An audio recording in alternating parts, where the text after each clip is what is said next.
Jadi dia poin dia tuan-tuan, satu objek dunia, satu boleh dimanfaatkan, atau dalam arti katanya dia ada nilai. Harta lah tu, walau sekecil mana pun. Dan jangan pandang remeh kepada harta-harta seumpama ini, ya. Ada isteri sahabat Nabi SAW, seumpama yang diriwayatkan oleh Sunan Abi Daud, dia infak harta suami dia. Apa dia? Makanan.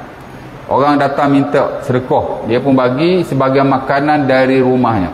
Maka dia bertanya Rasulullah SAW, apa hukum aku sedekahkan harta suamiku? Kerana makanan tu harta suami.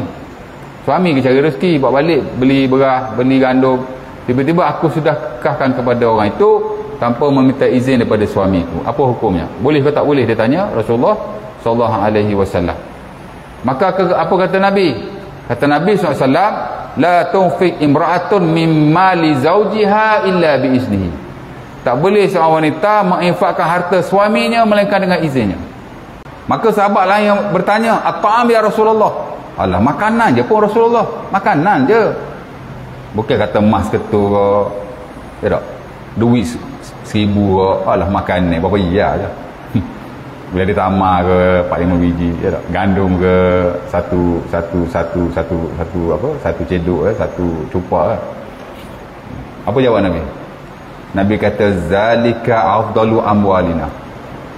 Itulah seafdal harta kita. Itulah makanan. Makanan ni walaupun nak dibandingkan dengan harta-harta dunia yang lain, mungkin nilai dia lebih kecil, tapi dalam syarak, dalam setengah keadaan, ia adalah seafdal harta, ya? Sebab itu sebahagianlah ulama tidak membenarkan wanita menginfakkan harta suaminya melainkan dengan izinnya. Kerana harta suami belum tentu harta dia. Belum tentu, ada harta suami yang harta dia. Itulah nafkah yang wajib diberikan oleh suami kepadanya. Itu harta dia. Kalau suami tak bagi pun dia boleh curi. Oh, Ustaz ngajar curi Ustaz ni. Dok, memang gitu dalam fiqh muamalat. Kita belajar secara khusus. Kalau suami tu kedeguk sangat ataupun berkira-kira, sedangkan itu nafkah kita. Dengan makan kita, dengan pakar kita, dengan makan anak, dengan pakar anak, makan anak dengan yurai tu, yurai ni. Kita belanja sebulan, patut dia beri kepada kita 2,000. Tiba-tiba Yawi tak cukup lah, tak cukup dengan kadar kifayah ada. Tengoklah kifayah macam Selangor berapa ni berapa, ataupun keperluan kita sendiri. Memang penting lah makan minum pakai tempat tinggal, benda penting, ya tak? Ada sebagian suami tak tanggungjawab ni kadang-kadang macam tu lah. Isteri pula nak cukup tanggungan suami, kena buat kerja lain. Kalau suami tu betul-betul tak cukup, tak apalah kan. Kadang-kadang suami dah mentang-mentang isteri kerja, dia tak beri nafkah. Sungguh tak boleh gitu. Siapa ajar dia mau gitu? Memberi nafkah pada isteri wajib, pada isteri bekerja.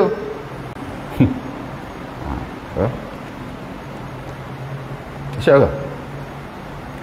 Dan kalau isteri tak bagi, dan kalau suami tak bagi, dia boleh curi. Boleh ambil dah sekadar nafkah dia. Pasal itu dikira harta dia. Dikira duit dia. Hak dia nak kena makan, minum, pakai dan seumpama. Dan ini pernah berlaku, seumpama yang diriwayatkan dalam Sahih Bukhari daripada sahabiah Rasulullah SAW nama Hindu. Untuk lelaki dia nama Abu Sufyan. Ya. Dia kata, ya Rasulullah, inna Abu Sufyan rajulun syahih, la yu'tini ma yakfini wa waladi. Fa akhastu minhu wa huwa lam ya'lam. Wahai Nabi, suami aku ni Abu Sufyan ni syahih. Arab ni tuan-tuan, dia ada dua. Satu bakhil, satu syahih. Bakhil ni makna kedekut. Syahih ni makna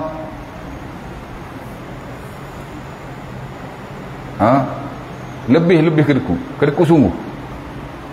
Bukan sikit-sikit dok. Kira sungguh lah kita kata. Maka aku ambil daripada hartanya dalam keadaan dia tidak tahu.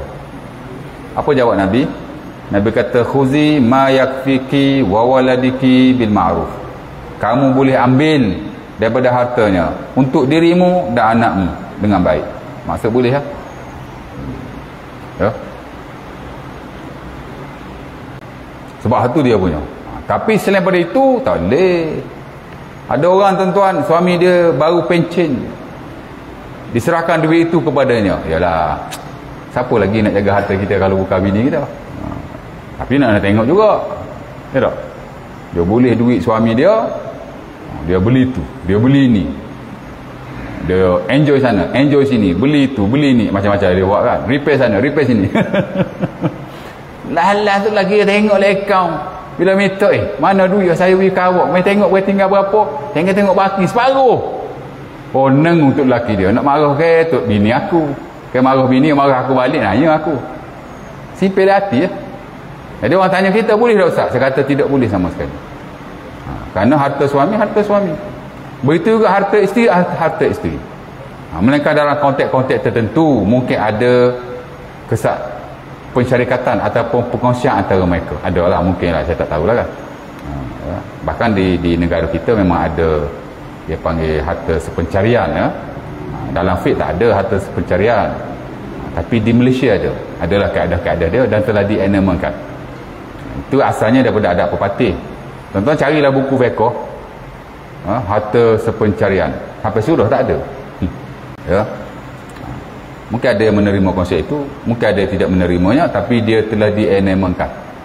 Dan benda ni berjalan di peringkat kehakiman. Kalau isteri, suami dia meninggal, dia nak tuntut harta sepencarian, ada slot untuk mereka.